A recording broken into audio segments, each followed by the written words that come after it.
हिमाचल प्रदेश में कांग्रेस राज नहीं, महंगाई राज चल रहा है।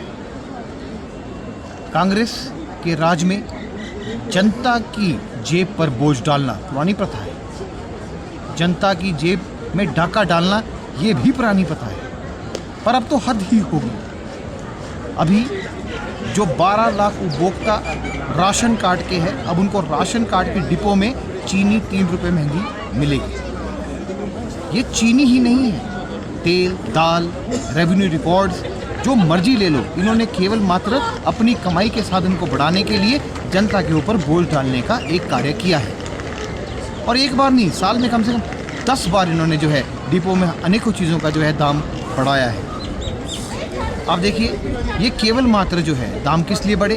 क्योंकि अपने सुख को भोगने के लिए, अपने CPS का खर्चा निकालने के लिए, अपने OSDs का खर्चा निकालने के लिए, political advisers with cabinet rank, आपके media advisers with cabinet rank, आपके चेयरमैन विद कैबिनेट रैंक और जितने भी कैबिनेट रैंक के हैं, इनका खर्चा निकालने के लिए यहाँ पे आपको ध्यान से सुनना पड़ेगा कि अगर आप कैबिनेट रैंक की बात करते हैं तो एक व्यक्ति की जो वहाँ पे मिनिमम मंथली सैलरी है वो 2.5 लाख रुपए है।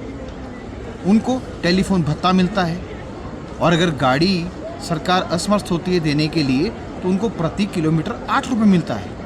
तो ये सारा खर्चा पूरा करने के लिए आम जनता के ऊपर बोझ डालना जो है कांग्रेस ने शुरू किया है, जो कि गलत है।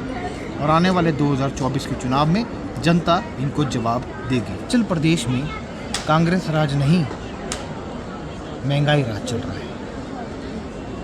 कांग्रेस के राज में जनता की जेब पर बोझ डालना पुरानी प्रथा है। जनता की जेब में डाका डालना ये भी पुरानी प्रथा है, पर अब तो हद ही होगी। अभी जो 12 लाख उपभोक्ता राशन कार्ड के हैं, अब उनको राशन कार्ड के डिपो में चीनी 3 रुपये महंगी मिलेगी। ये चीनी ही नहीं है, तेल, दाल, रेवेन्यू रिकॉर्ड्स, जो मर्जी ले लो, इन्होंने केवल मात्र अपनी कमाई के साधन को बढ़ाने के लिए जनता के ऊपर बोझ डालने का एक कार्य किया है। और एक बार नहीं, साल में कम से कम 10 बार इन्होंने जो है डिपो में अनेकों चीज़ों का जो है दाम बढ़ाया है। आप देखिए, ये केवल मात्र जो है दाम किस लिए बढ़े?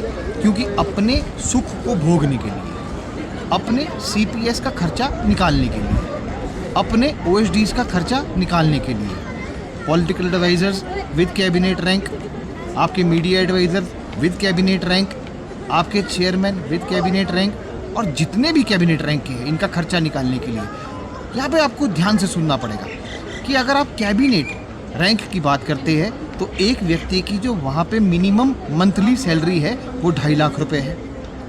उनको टेलीफोन भत्ता मिलता है, और अगर गाड़ी सरकार असमर्थ होती है देने के लिए तो उनको प्रति किलोमीटर 8 रुपये मिलता है।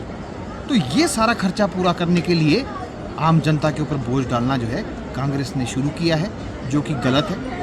और आने वाले 2024 के चुनाव में जनता इनको जवाब देगी।